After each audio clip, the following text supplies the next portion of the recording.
राधे राधे। राधा रानी की कृपा आप सब पर सदा बनी रहे। जय चौथ माता। आज हम चौथ माता की व्रत कथा सुनेंगे, तो चलिए हम अपनी कथा को शुरू करते हैं।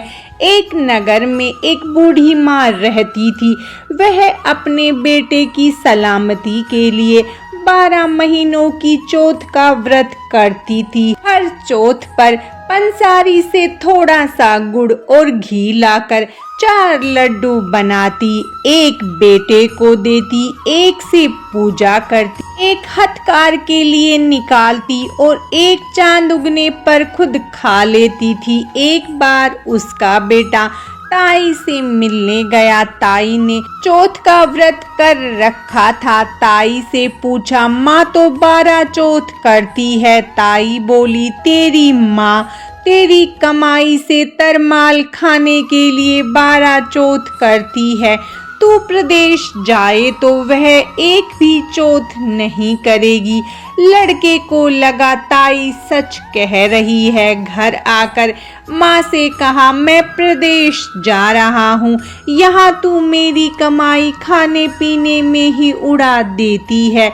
माँ ने समझा कर रोकना चाहा, पर उसका बेटा नहीं माना। माँ ने उसे साथ ले जाने के लिए तिलचौथ माता के आंखें दिए और कहा, मुसीबत में ये आंखें तेरी मदद करेंगे। वह आंखें लेकर रवाना हो गया। घूमते हुए एक नगर में जा पहुंचा। उसने देखा एक बूढ़ी माँ रोती जा रही थी और पुए बनाती जा रही थी। उसने कारण पूछा तो बूढ़ी माँ ने कहा, बेटा इस नगर की पहाड़ी पर एक दैत्य रहता है।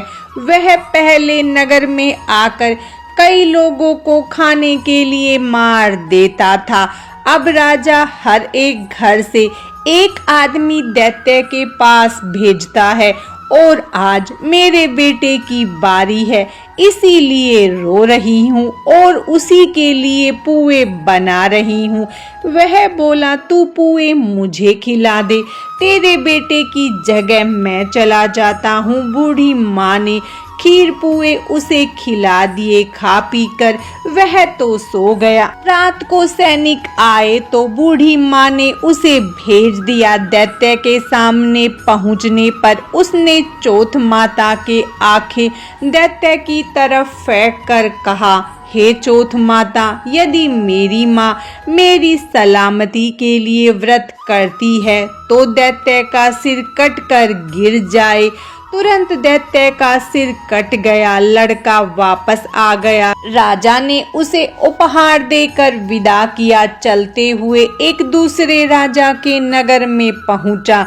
इस राज्य में आवा तभी पकता था जब एक इंसान की बलि दी जाती थी। सिपाहियों ने उसे पकड़कर आवे में चुन दिया।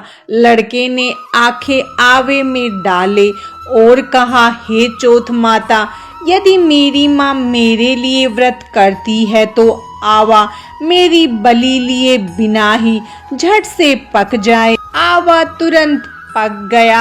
आवे में से मिट्टी की जगह सोने चांदी के बर्तन निकले। अंदर से लड़का बोला, बर्तन धीरे धीरे निकालना, मुझे लग नहीं जाए। राजा ने उसे निकलवाया और पूछा, इस आवे से तुम कैसे बच गए? लड़के ने बताया कि उसकी माँ चौथ माता का व्रत करती है, व्रत के कारण ही वह बच पाया।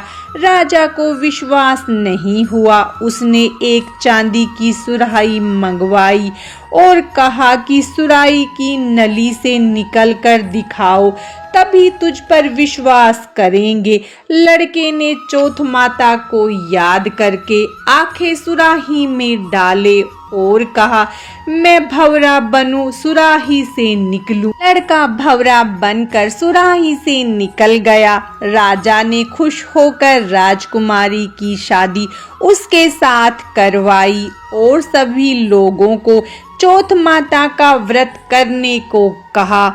उसे माँ की याद आई। उसने राजा के पास जाकर खुद के नगर जाने की इच्छा जाहिर की। राजा ने रथ घोड़ा, हाथी और खूब सारा दान दहेज देकर उन्हें विदा कर दिया। चौथ के दिन अपने नगर जा पहुंचा वह अकेला पंसारी के यहाँ माँ का इंतजार करने लगा। सोचा चौथ है तो माँ यहाँ जरूर आएगी। थोड़ी देर बाद लकड़ी टेकती हुई माँ आती दिखी। बेटा माँ के चरणों में गिर पड़ा, कहा माँ मैं तेरा बेटा हूँ, मुझे माफ कर दो। माँ ने उसे गले लगा लिया। लोग चौथ माता जय जयकार करने लगे। उस नगर के सभी लोग चौथ माता का व्रत करने लगे। हे चौथ माता, जैसे बूढ़ी माँ और उसके बेटे की सहायता की वैसी हमारी भी करना। कहानी कहने सुनने वाले और हुकारा भरने वाले पर भी अपनी कृपा करना। बोलो चौथ माता की जय, चौथ माता की जय। चौथ माता की व्रत कथा समाप्तम। चौथ माता की कृपा आप सब पर सदा बनी रहे। राधे राधे।